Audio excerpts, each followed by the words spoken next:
Get that filthy beggar away from my restaurant. Celeste Ellington screamed, and the whole dining room turned like Nia Brooks had dragged shame through the front door. The security guard grabbed the blind, homeless man by the arm. His paper bowl of soup almost fell from his shaking hands. Nia stepped between them with a wet waitress uniform, worn-out shoes, and a grocery bag full of medicine bottles hanging from her wrist. She had bought that soup with her own last dollars because her sick mother had once told her, "Never let a hungry person leave your hands empty." But the moment Marcus heard Nia's voice, his hand froze around the bowl. Under the chandelier lights, while rich customers lifted their phones, the blind beggar tilted his head as if he recognized something no one else could see. Celeste pointed toward the door. "Throw him out, and fire her too." The guard pulled harder. Soup spilled across Marcus's fingers. Nia gasped and reached for the bowl. "Please," she whispered. "He did nothing wrong." Celeste looked at her as if poverty itself had spoken. Diamond bracelets glittered on her wrist. Her perfume filled the room. Her voice cut harder than the storm outside. "You feed street trash beside paying guests?" she snapped. "No wonder this place looks cheap." Laughter moved across the tables. Small laughter. Cruel laughter. The kind that makes poor people wish the floor would open. Nia lowered her eyes, but she did not move away from Marcus. Every night, after her shift, she gave him warm food. Not because she had plenty. Not because she wanted praise. She did it because she knew what hunger sounded like. She knew what it felt like to count coins for medicine and still skip dinner. "He was hungry," Nia said softly. "That is all." Celeste stepped closer. "There are thousands of hungry people in this city. Are you planning to save them all?" A young customer near the window lifted his phone higher. "This is crazy," he whispered. "She really thinks the beggar matters." Marcus slowly lifted his head toward Nia's voice again. His fingers tightened around the paper bowl, but he remained calm. Too calm. Almost strange. "I can leave," he said quietly. His voice was deep, controlled, not weak like the room expected. Nia turned quickly. "No, you should not have to leave because you are poor." The room went silent for one sharp second. Then Celeste laughed.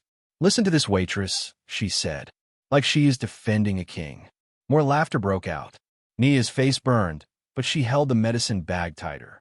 The bottles rattled softly. Her mother's cough medicine. Her last hope. Her last proof that the night still had a purpose. The diner owner stood near the counter, pale and nervous. He looked at Nia with guilt, then at Celeste with fear. Celeste noticed instantly. "If she stays," she announced loudly, "the Ellington Foundation cancels tonight's charity partnership." The owner's face collapsed. The tiny hope in Nia's chest died before it even became a breath. "Nia," he said weakly, "I am sorry. I cannot lose this deal." Nia nodded slowly. She understood. Money spoke louder than truth. Power spoke louder than hunger. Rich women could crush poor women with one sentence and still call it dignity. "Please," Nia whispered. "My mother is sick. I need this job." Celeste tilted her head. "Then you should have learned your place." The words hit harder than a slap. Nia tried to speak again, but Celeste cut her off. "Take them both outside." The guard pulled Marcus toward the door. His cane scraped across the floor. The spilled soup burned his hand, but he did not cry out. Nia rushed forward. "Do not touch him like that." The entire diner froze. Marcus turned his face toward her. Something changed in him for half a second. Something hidden. Something old. Celeste's smile sharpened. "You are embarrassing yourself for a blind beggar," she said. "Maybe you should marry him next." A few guests laughed again. Nia's eyes filled with tears now, but she did not let them fall. She crouched beside Marcus and reached for the spilled bowl. "I am sorry," she whispered. "I only wanted you to eat in peace." Marcus slowly lifted his hand toward her voice. His fingers brushed the thin silver bracelet on her wrist. Then he froze. Completely froze. His breathing changed.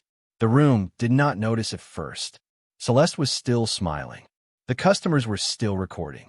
The owner was still looking away. But Marcus held Nia's wrist gently now, his thumb moving over the faded engraving beneath the cheap silver chain. Nia looked down, confused. "It is nothing," she whispered. "It belonged to my mother." Marcus did not answer. His fingers trembled. The blind beggar lifted his face toward her as if the darkness had suddenly opened. Outside the diner window, bright headlights cut through the rain. A long black luxury car stopped at the curb. The dining room turned toward it. The driver stepped out with an umbrella and looked straight at Marcus like he had been searching for him. Celeste's smile faded. Marcus still held Nia's bracelet like he had touched a ghost from his past. Then, in a voice so low only Nia could hear, he whispered, "Where did you get this?" Marcus's question stayed in the air while the black luxury car idled outside the diner window. "Where did you get this?" he asked again, still holding Nia's silver bracelet with trembling fingers. Nia looked at him, confused and afraid. "My mother gave it to me," she whispered. "She said my father left it before he disappeared." The room went silent. Even the people recording lowered their phones a little. Marcus rubbed the faded engraving beneath the bracelet with his thumb. The tiny letters were almost gone, but his reaction was not small. His face changed like he had touched a wound buried for years. Celeste saw it too. Her smile vanished for one quick second. Then she stepped forward fast. "Enough of this street theater," she snapped. "That cheap bracelet could have come from anywhere." Nia lowered her eyes again. Shame came back like cold rain. One moment, Marcus had looked at her like she mattered. The next, Celeste reminded everyone that poor girls were never allowed to own anything mysterious. "It is not cheap to me," Nia said softly. "It is the only thing my mother kept from my father." Marcus turned his face toward Celeste. "Why does that bother you?" Celeste stiffened. "It does not." "Then why did you answer so quickly?" The diner went quiet again. Outside, the man in the expensive suit entered with an umbrella folded at his side. He looked straight at Marcus, not like a guard watching a beggar, but like an aide approaching someone powerful. "Sir," he said carefully, "the car is ready." A low murmur moved through the diner. "Sir," someone whispered. "Why is he calling the beggar sir?" Nia stepped back, suddenly unsure of everything. Marcus still wore the torn coat. His dark glasses were still wet. His cane still tapped the floor. But the room around him had changed. People were no longer laughing. They were watching. Celeste forced a laugh. "This is absurd. He is a homeless man with a driver now." Marcus ignored her and faced Nia's voice. "What is your mother's name?" Nia hesitated. She did not know why the question scared her. Maybe because Celeste looked too interested. Maybe because Marcus sounded too careful. "Angela Brooks," she answered. Marcus went still. The suited man beside him went still too. Celeste looked away too fast. Nia noticed. "Do you know her?" she asked. Marcus did not answer immediately. That silence hurt more than a lie. "Nia," the diner owner said weakly from behind the counter, "please leave before this gets worse." Celeste pointed toward the door. "Yes, take your beggar, your bracelet, and your sob story outside." Nia clutched the medicine bag against her chest. "I only wanted to feed him. And now you want everyone to believe you are part of some grand secret," Celeste said. "Poor girls learn quickly when rich people are nearby." Nia's lips trembled. "I never asked him for anything. If you're watching this right now, tell me where you are watching from. And tell me honestly, do you believe Nia is hiding something? Or do you think someone powerful is hiding the truth from her?" Marcus slowly reached into his coat pocket and pulled out an old folded photograph. His fingers moved carefully across the damaged edges. "Samuel," he said to the suited man, "show her." Samuel opened the picture under the diner lights. Nia's breath caught. In the faded photo, a younger woman stood near a church staircase wearing a silver bracelet that looked exactly like hers. Same thin chain, same tiny engraving, same crescent mark. Nia's voice broke. "That looks like my mother," Marcus whispered. "It was taken 23 years ago." Celeste stepped in quickly. "Old pictures prove nothing." Marcus turned toward her. "I did not say they did." His calmness made her angrier. It made the room quieter. Then Samuel leaned close to Marcus and spoke low, but not low enough. "Sir, the hospital record search came back. Angela Brooks has missing intake pages from St. Gabriel." Nia's stomach dropped. "St. Gabriel?" Marcus lifted his head. "Was your mother admitted there?" Nia nodded slowly, fear spreading through her chest. "She is there now. She is sick." At that exact moment, her cracked phone rang. The caller ID, flashed across the screen. St. Gabriel Hospital. Nia answered with shaking hands. The nurse's voice came through sharp and urgent. Miss Brooks, your mother collapsed again. You need to come now. The medicine bag almost slipped from Nia's wrist. Marcus held the bracelet tighter. Celeste's face went pale. And before Nia could move, Marcus asked in a low, shaken voice, Nia, what is your mother's full name? Nia's hand shook so hard that the phone almost slipped from her fingers. Angela Brooks, she whispered. The moment she said the name, Marcus stopped breathing for 1 second. Samuel looked at him sharply. Celeste looked away. Nia saw all of it, but she had no time to understand. The nurse's voice still rang in her ear. Her mother had collapsed again. St. Gabriel Hospital needed her now. I have to go, Nia said, grabbing her old bag and the medicine bottles. Please move. She walked past the rich tables with her head low, while whispers followed her like stones. She caused all this. Now she is running. Maybe the beggar knows her little trick. Nia kept walking. She had no money for a cab, no job after tonight, no food in her stomach, only a sick mother waiting under hospital lights and a bracelet that had suddenly made strangers stare at her like a dangerous secret. Outside, rain hit her face the moment she stepped onto the sidewalk. She stood beneath a broken bus sign, hugging the medicine bag against her chest. The pills inside were cheap. Not enough. Never enough. Marcus came out behind her, guided by Samuel under a black umbrella. The luxury car waited at the curb with warm lights glowing inside. Soft leather, tinted windows. A world that had never opened for girls like Nia. Take her to St. Gabriel, Marcus told Samuel quietly. Nia stepped back at once. No, Marcus turned toward her voice. Your mother needs you. And rich people never help for free, she said. Her voice cracked, but her eyes stayed firm. I have already lost my job tonight. I will not lose my dignity too.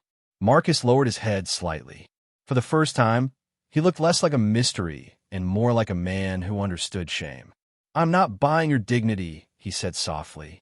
I'm giving you time. Tiny hope touched her chest. Small, dangerous, almost painful. Then Celeste appeared at the diner door, her coat perfect, her anger sharper than the rain. Do not get in that car, Nia, she called out. People like him collect desperate girls and turn them into scandals. Nia froze. Marcus turned toward Celeste. You followed us out to warn her, or to stop her. Celeste smiled coldly. I protect good families from liars. Nia swallowed her tears. My mother is dying. Then go to her, Celeste said, but leave the bracelet story behind. The words hit Nia hard. She climbed into the car anyway, not because she trusted them, but because her mother had no more time. Inside, she sat stiffly on the edge of the seat, afraid to stain anything with her wet uniform. Marcus sat beside her, quiet. Samuel drove fast through the rain. City lights slid across the windows like gold she could never touch. Nia stared at the medicine bag in her lap. My mother worked 3 jobs, she said after a long silence. She cleaned offices, washed clothes, cooked for people who never learned her name. She told me kindness was the only thing poor people could give without asking permission. Marcus listened without moving. And your father? He asked. Nia looked away. She never says his name. Every time I ask, she cries. Samuel glanced at Marcus through the mirror. Then his tablet beeped. His face tightened. Sir, Angela Brooks has 2 missing hospital intake pages, both from 23 years ago. Nia turned sharply. Why are you looking at my mother's records? Marcus answered slowly. Because your bracelet, that photograph, and St. Gabriel should not be connected. But they are. The car stopped outside the hospital. Flickering lights, cracked walls, families sleeping in plastic chairs. Nia ran inside before anyone could stop her. At the end of the hallway, Angela Brooks lay weak beneath a thin blanket, fighting for breath. Mama, Nia whispered, rushing to her side. Angela opened her tired eyes. Then she saw Marcus standing in the doorway with his cane in one hand and Nia's bracelet still in the other. Her face filled with fear. Real fear. No, Angela whispered. He found us. Nia froze beside the bed. Marcus gripped his cane harder. And from beneath Angela's blanket, An old metal box slipped to the floor, cracked open, and revealed another silver bracelet inside. The old metal box lay open on the hospital floor, and the second silver bracelet glinted under the weak lights like a secret that had waited too long. Nia bent down quickly and picked it up before anyone else could touch it. Her hands shook as she looked from the bracelet in the box to the bracelet on her own wrist. Same thin chain, same faded crescent mark, same tiny engraving almost rubbed away by time. "Mama," Nia whispered, "why do you have another one?" Angela Brooks closed her eyes as if the question hurt more than her sickness. "Put away," she breathed. "Please." Marcus stood at the doorway, his cane held tight in one hand. His torn coat still dripped rain onto the hospital floor, but nobody in that room looked at him like a beggar now. Samuel stood behind him with a tablet, silent and alert. "Angela," Marcus said carefully, "where did you get that bracelet?" Angela turned her face away. "I do not know you." Marcus's voice stayed low. "But you knew my name before I gave it." Nia looked up sharply. The room tightened around that sentence. A nurse paused near the door. The doctor glanced at the metal box. Even the hallway seemed to quiet down. Nia clutched the box against her chest. "Please stop," she said. "My mother needs help, not questions." Marcus turned toward her. "I understand." "No," Nia said, her voice cracking. "You do not. People have been staring at us all night like we are some dirty secret. I just want my mother to live." For a second, Marcus said nothing. Then he faced the doctor. "Make sure she receives whatever treatment she needs tonight." Nia stiffened. "I did not ask for that." "I know," Marcus replied. "That is why I offered." It was a tiny rescue. Not enough to fix her life. Not enough to explain the bracelet. But enough to stop the hospital from treating her mother like an unpaid bill. Then Celeste appeared in the hallway again, elegant and breathless, as if she had been chasing the truth before it could breathe. "How touching," she said coldly. "A waitress finds a blind man, and suddenly everyone believes she belongs in a family mystery." Nia's face burned. "I did not bring him here." "No," Celeste snapped. "But trouble follows people like you." Marcus slowly turned his head toward her voice. "Why are you here, Celeste?" She smiled too fast. "To protect the Monroe name from scammers." Samuel's fingers moved across the tablet. "Sir," he said quietly, "St. Gabriel has an old archive file for Angela Brooks. But 2 intake pages are missing." Angela's weak hand grabbed Nia's wrist immediately. "Do not let them look," she whispered. "They promised they would erase us." Nia froze. Marcus heard it. Celeste heard it. The doctor heard it too. "Who promised?" Marcus asked. Angela's lips trembled, but no answer came. Celeste stepped closer, voice sharp. "Sick women say strange things." Marcus ignored her. "Samuel, check the archive room cameras." Celeste's eyes flickered. Only once, but Nia saw it. Tiny hope and fear rose together inside her. Maybe her mother had not been hiding shame. Maybe she had been hiding danger. Samuel looked down at his screen again. The archive access log shows someone opened Angela Brooks's file this morning. Marcus asked, "Who?" Samuel hesitated. "The name is blocked." Celeste folded her arms. "Convenient." Nia looked at the old box again. Inside, beneath the bracelet, was a faded photograph wrapped in cloth. She pulled out slowly. Angela gasped. "Nia, no."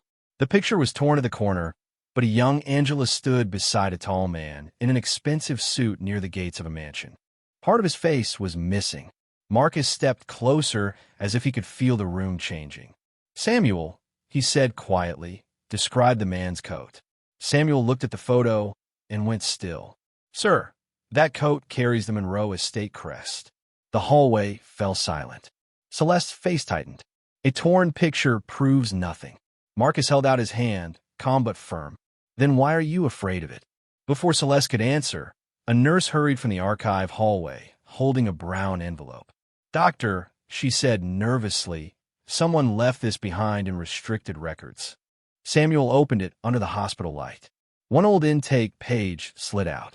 Across the top, in faded ink, was a name that made Marcus stop completely. Angela Monroe. Nia stared at the paper, unable to breathe.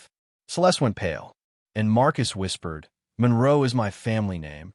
Monroe is my family name." Marcus's whisper made the hospital hallway feel smaller. Nia stared at the intake page in Samuel's hand, unable to understand why her mother's name was written as Angela Monroe. Her fingers tightened around the old metal box. Inside were 2 silver bracelets, a torn photograph, and a secret that suddenly felt bigger than her whole life. Angela began coughing hard on the bed. "Do not trust them," she breathed. "Please, Nia." Celeste recovered first.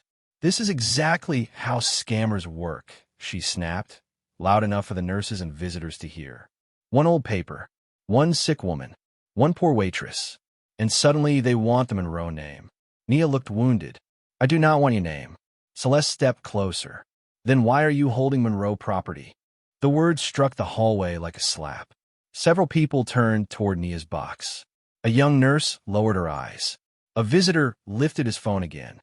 The same pressure from the diner returned, only colder now. "That bracelet belonged to my mother," Nia said. "And that paper came from your restricted archive," Celeste fired back. "How convenient." Marcus stood still, quiet, but his face hardened. "You are accusing her without proof." "No," Celeste said.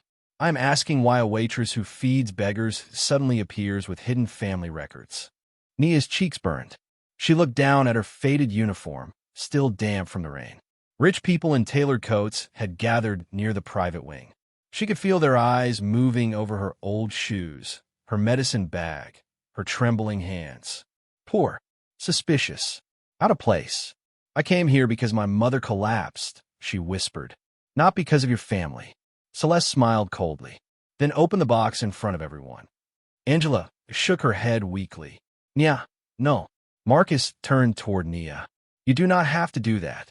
But Celeste was already winning the room back. If she has nothing to hide, why is she afraid? A security guard stepped closer. The doctor looked nervous. Even Samuel paused, because the file was incomplete, and incomplete truth still left room for lies. Nia slowly opened the box with shaking hands. The silver bracelet glinted. The faded photograph rested beneath it. And under the photograph, a folded letter appeared. Angela gasped as if the paper itself could hurt her. Celeste moved fast. Too fast. She snatched the letter before Nia could stop her. "Give it back," Nia cried. "That is ours." "Yours," Celeste said sharply. "You mean the Monroe family's?" Marcus's voice dropped. "Celeste." She ignored him and unfolded the letter under the hallway light. Her confidence cracked for 1 second as her eyes moved across the first lines. Marcus heard the change in her breathing. "Read it," he said. "It is private," Celeste snapped. "Then return it." The crowd watched. Phone stayed raised.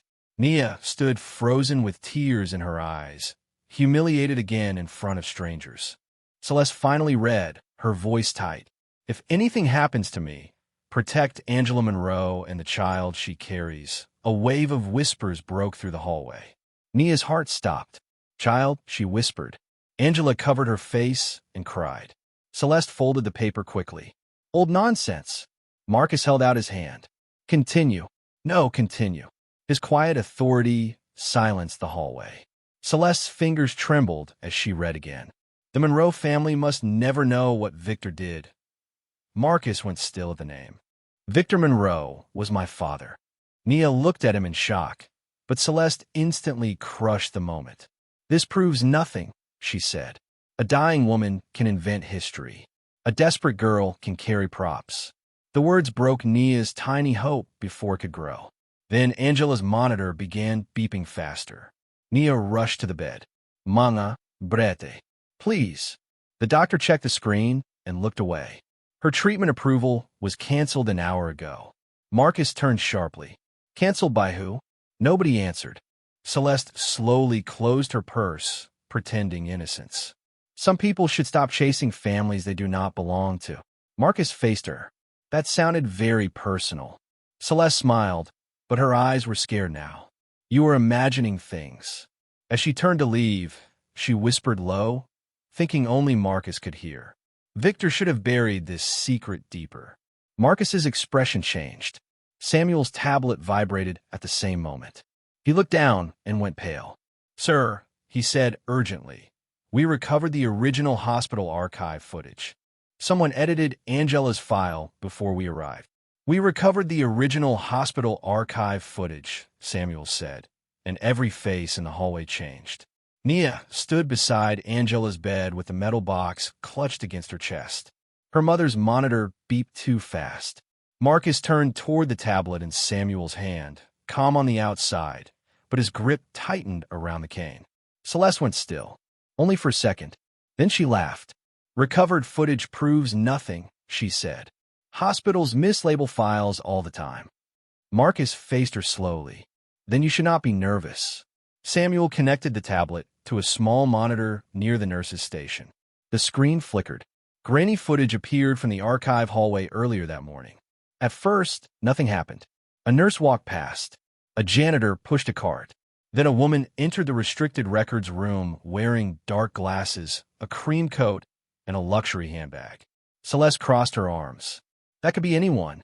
Samuel zoomed closer.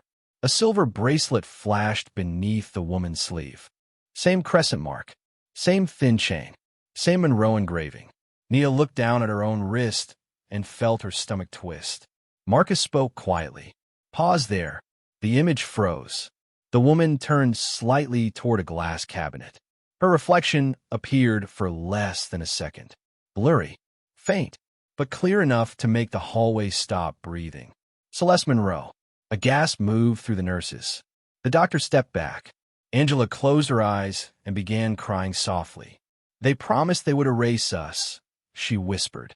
Nia looked at Celeste with shock spreading across her face. You are my mother's file? Celeste snapped instantly. I checked old records because this family has been targeted before. You said you knew nothing about them, Marcus said. His voice stayed low, but the words cut deep. Celeste's mouth opened, then closed. For the first time, she had no clean answer. Samuel let the video continue. The footage showed Celeste removing pages from Angela's file and sliding an envelope across the desk to an administrator. The man lowered his head before taking it. The hallway erupted in whispers. She paid him. She deleted the records. That poor girl was telling the truth. Nia's eyes filled, but she did not smile. The truth was not freedom yet. It was only the first crack in a wall that had crushed her family for years. Marcus turned toward the doctor. Where is the original file now? The doctor swallowed. Parts of it are still missing. Tiny hope shook inside Nia, then weakened again. Celeste seized the moment. Exactly, she said sharply. Missing pages, blurry footage, a crying waitress. None of this proves who she is. The insult struck Nia in front of everyone again. She looked down at her wet shoes, her cheap bag, her mother's medicine bottles. Rich people could be caught near a lie and still make the poor person look guilty. If you're watching this right now, tell me in the comments what you think this bracelet really means. And who do you believe is hiding the truth from Nia and her mother? Marcus reached for the damaged letter Celeste had tried to dismiss. His fingers moved over the signature at the bottom. Blind but precise. This signature, he said, belongs to my father's former attorney.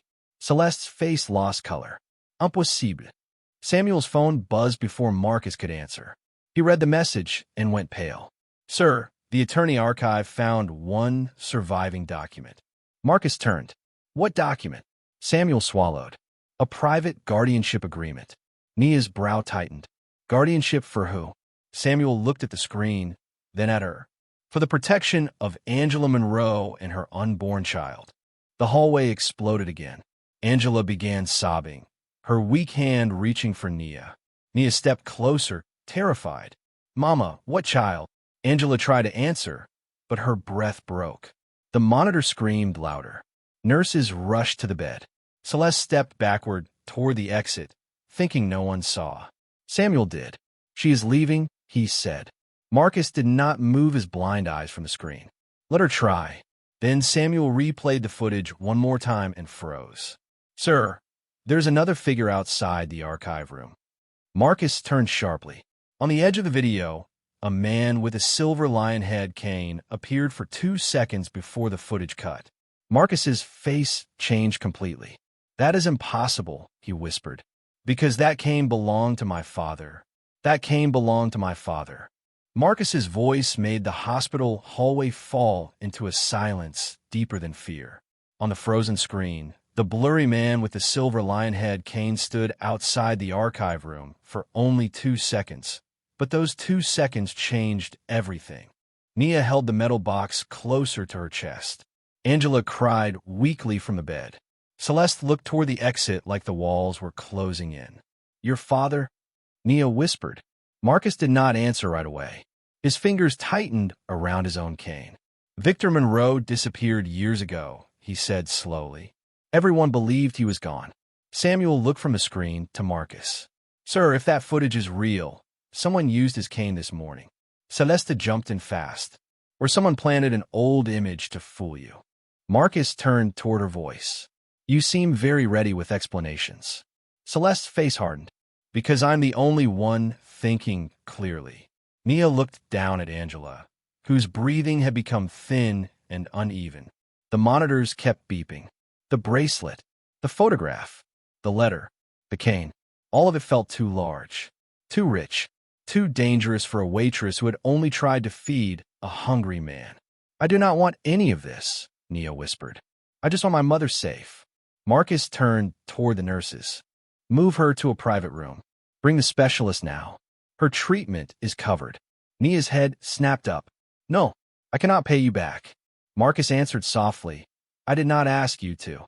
"Then why?" Her voice broke. "Why would you do this for us?" Marcus was quiet for a moment. Then he said, "Because every time you try to protect someone, someone else punishes you for it." That sentence nearly broke Nia. She looked away before the tears could fall.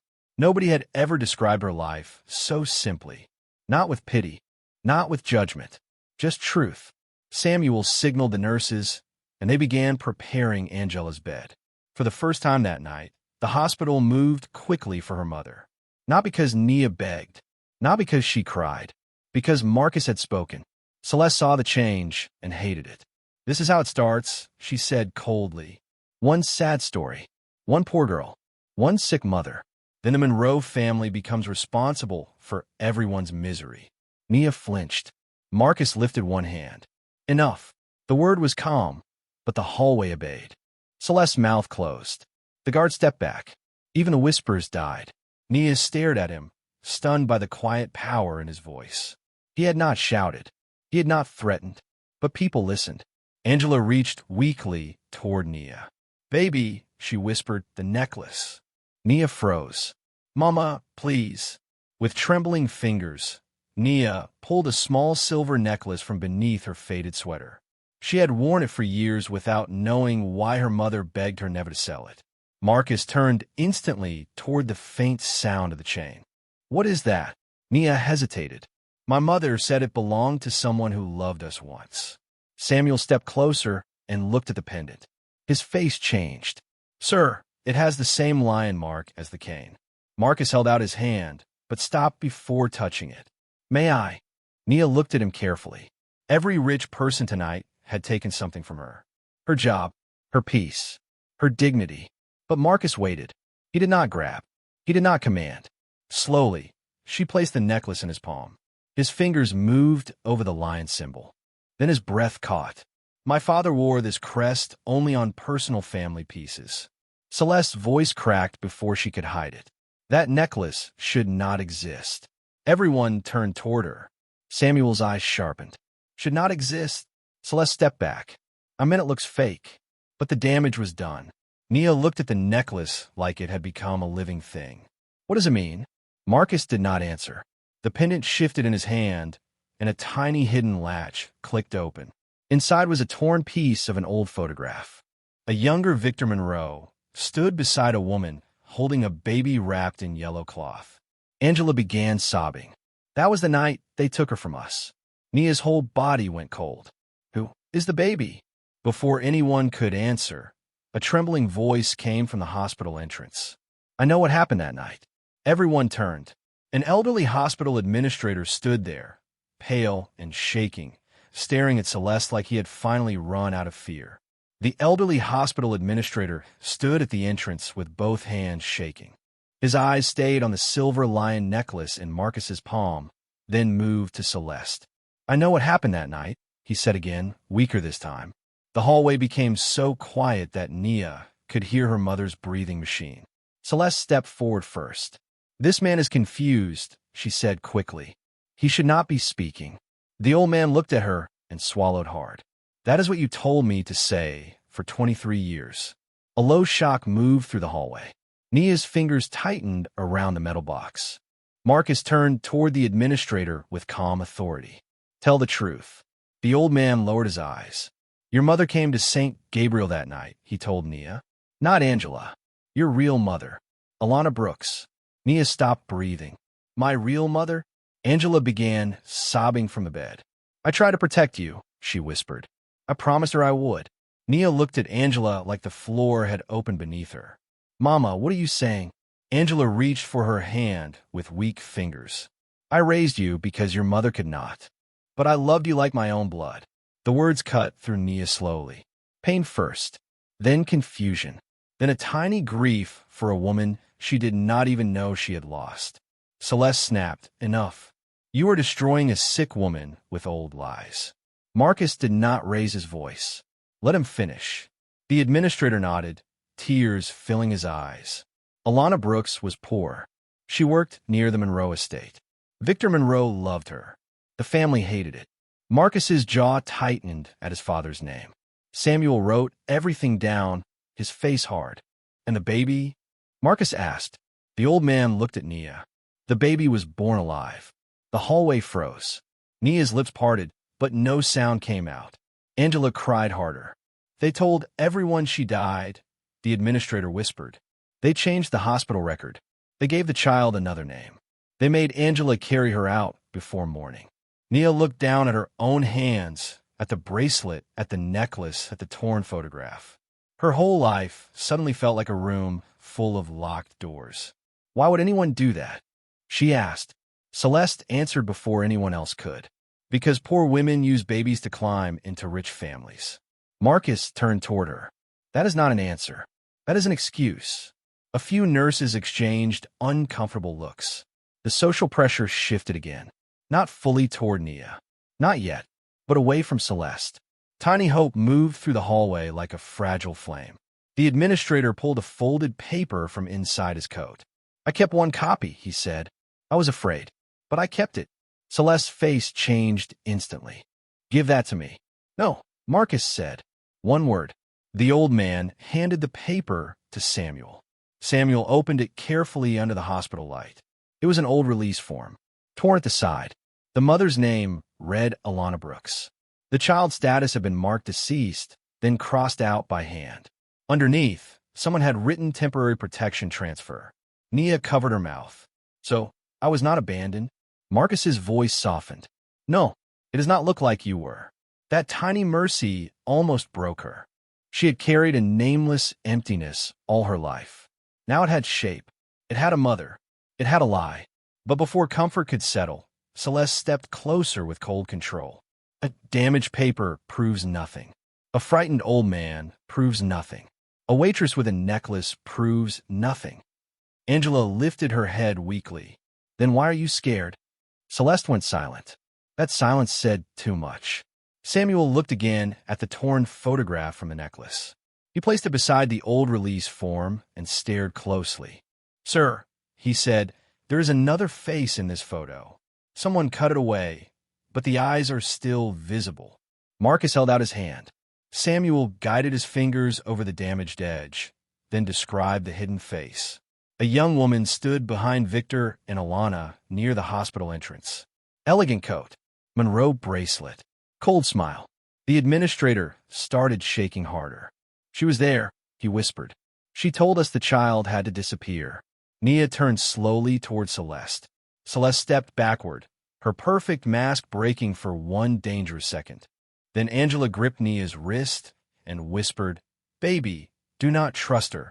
Nia leaned close, tears falling. "Trust who?" Angela tried to answer, but her breath failed. The monitor screamed. Nurses rushed in, and while everyone turned toward the bed, Marcus held the torn photo closer as Samuel whispered, "Sir, the hidden face belongs to someone still living inside the Monroe mansion." The hidden face belongs to someone still living inside the Monroe mansion, Samuel whispered, and Celeste's body went stiff before she could hide it. Marcus turned his blind eyes toward her voice. Nia stood beside Angela's bed with tears on her face, still shaking from the words real mother, dead child, and erased records. The nurses worked around Angela, trying to calm the screaming monitor. For one fragile second, everyone looked at Celeste differently. Then she struck back. "This has gone far enough," she said loudly. "A sick woman is dying, an old man is confused, and a poor waitress is using grief to steal from my family." Nia flinched as if the words hit her skin. "I am not stealing anything." "Then why are you holding Monroe documents?" Celeste snapped. "Why are you wearing Monroe jewelry? Why did your story change the moment Marcus appeared?" The hallway shifted again. Wealthy visitors from the private wing whispered. Hospital staff looked nervous. Phones rose slowly. The trap was forming in public, and Nia could feel it closing. Marcus stepped forward. "Be careful, Celeste." She smiled coldly. "No, Marcus. You be careful. Blind sympathy is still blindness." Samuel's jaw tightened, but Marcus raised one hand for silence. Celeste turned to the guards. "Search her bag." Nia stepped back. "No, that is my mother's medicine. If you are innocent, you should not be afraid," Celeste said. The same cruel sentence from the diner came back in a new shape. The guard took Nia's old canvas bag before she could stop him. Medicine receipts fell out. A piece of bread wrapped in napkins. A worn sweater. Then a restricted archive key card slipped onto the floor. The hallway froze. Nia stared at it in horror. "That is not mine." Celeste pointed at it instantly. "There it is." Whispers rose fast. She entered the archive. Maybe she planted the papers. Maybe Celeste was right. Nia's breath broke. She looked at Marcus, then at Samuel, then at the faces around her. People had wanted one reason to stop believing a poor girl, and now Celeste had given them one. "I never saw that card," Nia whispered. "I swear." Celeste stepped closer. Poor girls swear beautifully when they're caught. Angela cried weakly from a bed. "Leave her alone." But her voice was too soft to fight the room. The old administrator lowered his head in fear. The doctor stepped back. Tiny Hope collapsed again under social pressure. Marcus took the key card from the guard and ran his fingers over the edge. "When was it used?" Samuel checked quickly. "Tonight. Restricted records room. 742. Celeste smiled. While she was chasing family secrets. Nia shook her head violently. "I was with my mother then. I was in this room." "Can you prove it?" Celeste asked. Nia opened her mouth, but no words came. The hospital cameras were still being checked. The archive footage was incomplete. The witness was terrified. The truth was close, but not close enough. Celeste pulled a document from her purse and placed it on the counter. "Sign this," she said. "Return the necklace, the bracelets, the photograph, and every stolen paper. Then disappear quietly. If not, I call the police." Nia stared at the paper. "What is it?" Samuel looked at it and went cold. "A confidentiality waiver." Celeste nodded. "A final mercy." Nia's eyes filled. If she signed, her mother's story died forever. If she refused, everyone would think she was guilty. Marcus faced Celeste. "You prepared that before the keycard appeared." Celeste's smile faltered. Only for a heartbeat. But he heard the silence. Tiny Hope sparked again. Samuel's tablet buzzed. He looked down fast. "Sir, security found lobby footage." Nia never left Angela's room at 742. Celeste's face cracked. Then she recovered and raised her voice. "Lobby cameras can be wrong." At that moment, the conference room doors opened. Monroe relatives, hospital board members, and private lawyers entered after hearing the scandal. More suits, more diamonds, more judging eyes. Nia looked smaller than ever in her wet uniform, standing beside her sick mother with a stolen keycard at her feet and a secret she still did not understand. Celeste smiled again, thinking the public stage belonged to her. Then Samuel looked toward the far hallway and froze. A large portable screen was being rolled toward the conference room. "Sir," he said quietly, "the backup footage is ready." Celeste's smile stayed on her face, but all the color left her eyes. The portable screen rolled into the conference room, and every rich face turned toward it. Monroe relatives filled the leather chairs. Hospital board members stood near the wall. Private lawyers opened folders. Security guards blocked the doors. In the middle of all that money and power stood Nia Brooks in a wet waitress uniform, holding her mother's medicine bag like it was the only thing in the room that belonged to her. Celeste stood near the front with perfect posture and a cold smile, pretending the public stage was still hers. "Let everyone see," she said sharply. "Let everyone see how far this girl will go to attach herself to the Monroe name." Nia lowered her eyes, but she did not step back. Angela lay in a wheelchair beside her, weak and trembling, with a nurse checking the oxygen line. Marcus stood beside Samuel, his dark glasses facing the screen, his cane still in his hand. He did not look like a beggar anymore.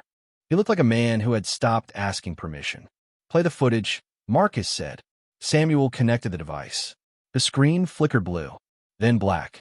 Then the first frozen image appeared. The hospital lobby. Tonight, 7:42. Nia was visible beside Angela's hospital bed on the hallway camera, holding her mother's hand. Samuel paused it.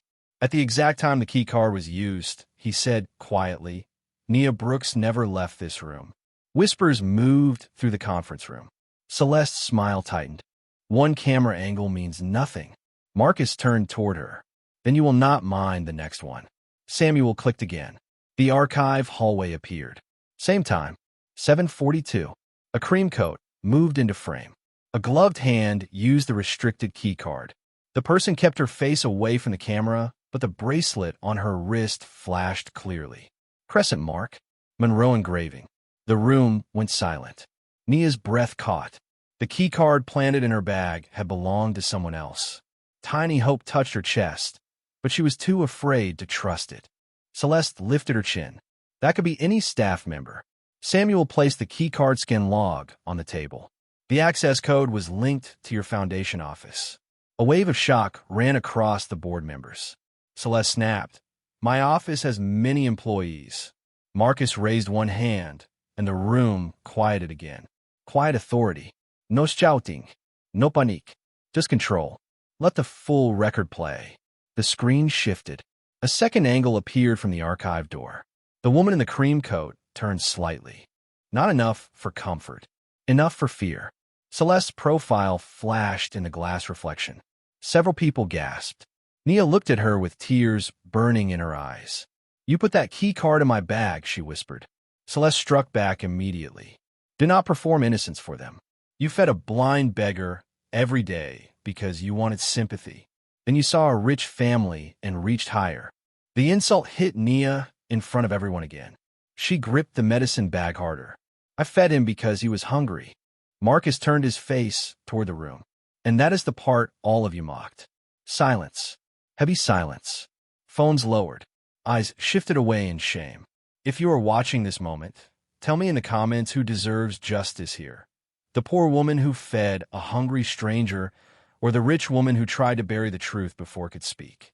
Samuel placed the silver necklace, the 2 bracelets, the torn photograph, and the old release form on the conference table. Each object landed like a heartbeat. Nia stared at them. Her life looked so small beside legal seals and family crests, yet every piece pointed back to her. Celeste stepped forward fast. "None of this proves she belongs to us."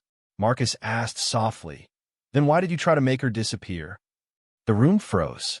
Celeste opened her mouth, but no answer came. Angela lifted her weak hand.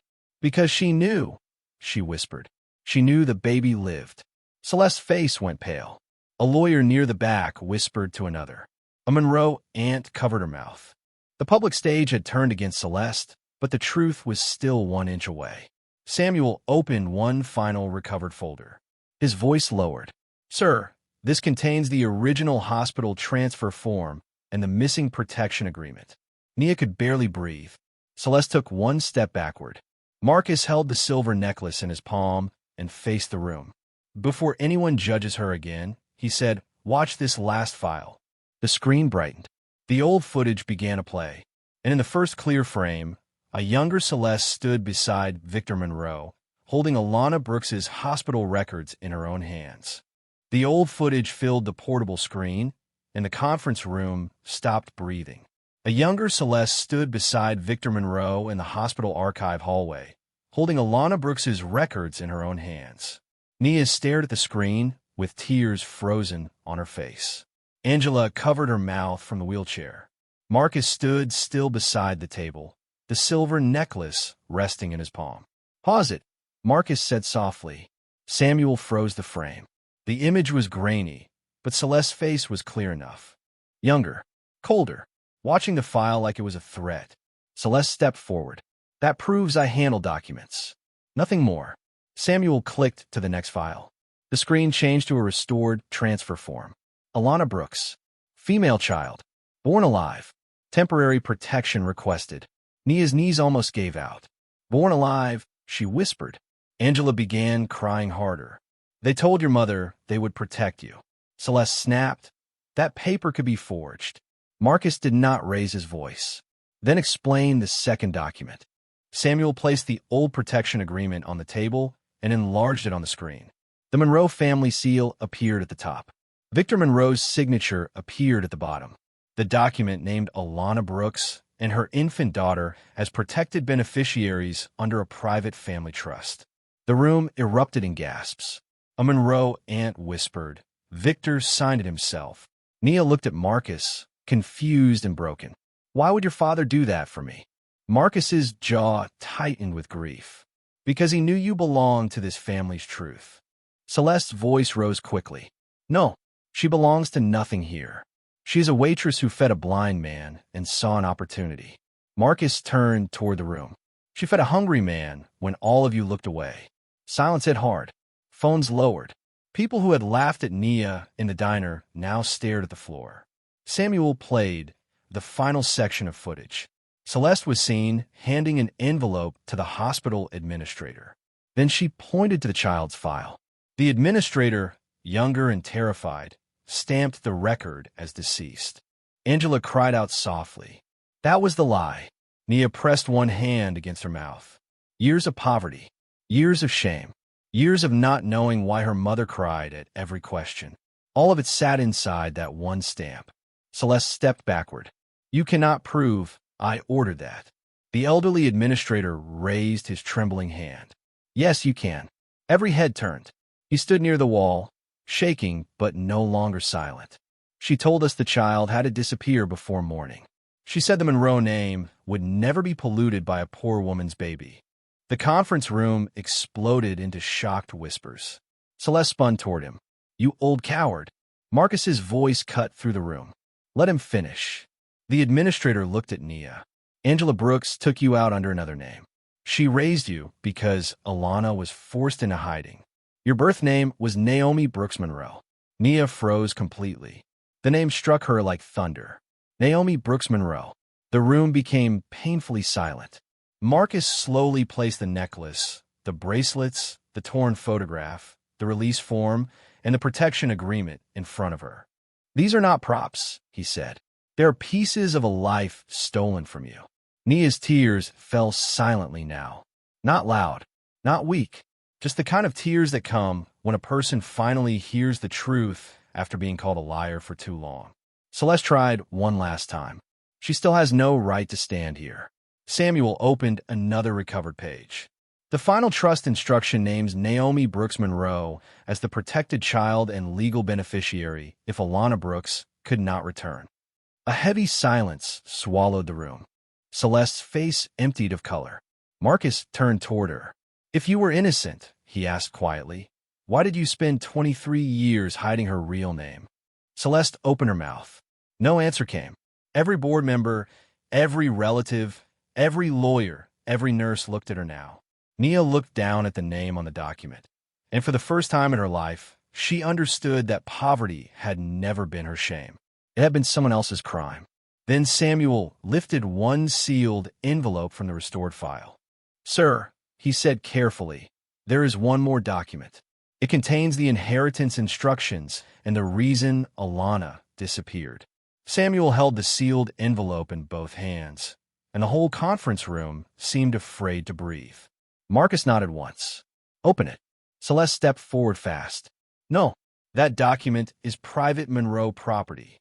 Marcus turned his blind eyes toward her. You lost the right to hide behind that name. The words landed hard. Samuel broke the old seal carefully and unfolded the final pages. The Monroe family crest appeared at the top. Nia stood frozen beside Angela's wheelchair, still holding the medicine bag that had started this whole night. Poor waitress. Sick mother. Blind beggar. One bowl of soup. Now every rich person in the room was staring at her real name. Samuel read slowly. This final instruction confirms that Alana Brooks was placed under protection after threats from inside the Monroe estate. It also confirms that her daughter, Naomi Brooks Monroe, was to receive family protection, medical care, education, and trust access if Alana could not return. Nia's lips trembled. Naomi. The name still felt strange, like a door opening inside her chest. Celeste shook her head. No, Samuel continued. The document further states that any person who altered the child's identity, blocked the trust, or erased legal records would be removed from all Monroe estate authority. The room turned toward Celeste. Slowly, completely. She looked around for one friendly face. There was none. A board member stood up first. Celeste, is this why the trust review was delayed all these years? She said nothing. Another relative whispered, You let that girl live in poverty. Nia lowered her head, not from shame this time, but from the weight of being seen. Marcus placed one hand on the table. Quiet. Steady. You called her a liar while you were living on documents you buried. Celeste's mask cracked. I protected this family, she snapped. I protected the Monroe name from scandal. Angela lifted her weak face. You protected yourself. Silence. Then Celeste pointed at Nia one last time. Look at her. She is still nothing but a waitress. Nia flinched, but she did not break. Marcus turned his head toward her. No, he said softly. She is the woman who fed a hungry man when everyone else saw him as dirt. The room went silent again. Not empty silence. Ashamed silence. The same people who had mocked Nia now could barely look at her. Samuel placed the bank records on the table. Payments were made from Celeste's foundation account to hospital staff after Naomi's records disappeared. A lawyer leaned forward. That triggers immediate legal review. Marcus spoke calmly. Then begin it. Security moved closer to Celeste, not violently, not dramatically, just firmly. Her power was leaving her in public. Step by step, word by word, proof by proof. You cannot remove me, she said, but her voice shook. Marcus answered, I already have. He turned toward the board. Effective immediately, Celeste Monroe is removed from all foundation leadership, trust access, estate records, and family decision authority pending full investigation. Gasps moved through the room. Celeste staggered back like the floor had shifted under her. After everything I did for this family? Marcus replied coldly. After everything you did to a child. The moral justice arrived without shouting. No revenge, no cruelty. Just truth standing where lies used to sit. Celeste looked at Nia, and for the first time, there was no power in her eyes. Only exposure. Nia held the restored documents against her chest. Her hand shook. My mother died, thinking I was hidden for nothing, she whispered. Angela cried softly. Alana loved you. She never wanted you to suffer. Marcus turned toward Nia with quiet grief. This family failed you. Nia looked at him through tears. You were the blind beggar I fed every day. Marcus paused. Then he gave a small, painful smile. And you were the only person who saw me. The words moved through the room like a prayer. Celeste was escorted toward the door as every person she once controlled watched in silence. No one defended her. No one followed her. At the doorway, she looked back, expecting fear. But Nia did not lower her eyes this time. Marcus opened the folder containing Naomi's restored birth certificate and placed it gently in front of her. Your name is yours again, he said. Your dignity was always yours. Nia touched the paper with trembling fingers. Then Samuel opened the conference room doors toward the private Monroe residence hallway. Warm light spilled across the marble floor. Marcus turned to Nia and Angela. Come, he said softly. There is one more place you need to see before morning.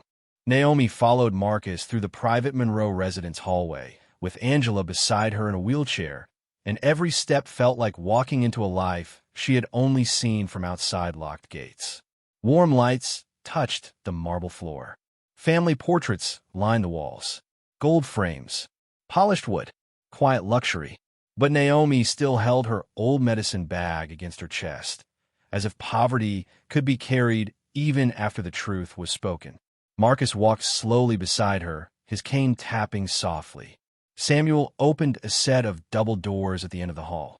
Inside was a small private room untouched by time. A baby blanket rested in a glass case. Yellow, faded, the same one from the photograph. Naomi stopped breathing. Angela began to cry. "Alana kept that for you," Marcus said quietly. "My father saved it after she disappeared." Naomi stepped closer with trembling hands. The room was not grand like the mansion. It was simple. A rocking chair, a sealed memory box, a faded photo of Alana Brooks smiling while holding a newborn baby. Naomi touched the glass carefully. "She knew me," she whispered. Angela reached for her hand. "She loved you before the world knew your name." Naomi lowered her head and cried, not from shame now, but from grief finally finding a place to land. All her life, she thought she had been unwanted, a poor girl with no father's name, a waitress who fed strangers because hunger had followed her everywhere. But now she knew the truth. She had not been thrown away. She had been hidden by fear, protected by love, and wounded by greed. Marcus stood beside her in silence. No speech, no performance, just presence. Then he opened the memory box. Inside was a letter from Alana. Samuel unfolded it carefully and read the last line softly. "If my daughter ever finds this, tell her kindness is not weakness. It is the only inheritance no one can steal." Naomi covered her mouth. The words broke her and healed her at the same time.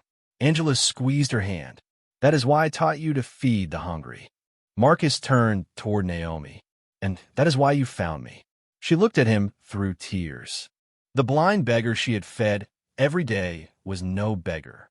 But more than that, he was the first powerful person who had not used power to crush her. Weeks passed. Angela received proper treatment at St. Gabriel. The old records were restored. The Monroe board opened a foundation in Alana Brooks's name to protect poor mothers, abandoned children, and hospital patients who had no one powerful to speak for them. Naomi did not move into the mansion as a trophy. She returned to the diner first, not as a waitress begging for a job, but as the woman everyone had misjudged. The owner cried when he apologized.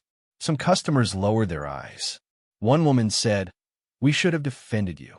Naomi answered softly, "Next time, defend someone before the truth becomes famous." Celeste faced public disgrace, legal review, and the loss of every title she had used to control others. No one had to shout at her. The truth did that by itself. And Marcus kept visiting Naomi with quiet respect. They walked through the city together. Sometimes she guided him across busy streets. Sometimes he guided her through rooms full of people who once would have ignored her. Months later, on a rainy evening, Marcus took Naomi back to the same diner window where everything had begun. He held the old silver bracelet in one hand and Alana's restored letter in the other. "You fed me when you thought I had nothing," he said softly. "You protected me before you knew my name." Naomi's eyes filled again. Marcus smiled gently. "Naomi Brooks Monroe, do you want to marry me?" The rain tapped against the glass. The city lights blurred behind her tears. She looked at Angela, smiling from a table nearby. She looked at the soup bowl placed between them as a memory. Then she looked back at Marcus and whispered, "Yes, but only if we never stop feeding people who are hungry." And from that day on, Naomi never forgot the lesson her mother left behind. Do not mock the poor. Do not judge the broken. Do not measure a soul by clothes, money, or status. Sometimes the person you throw away is carrying the truth. Sometimes the beggar at the door is a king in silence. And sometimes one small act of kindness becomes the doorway to a whole new life.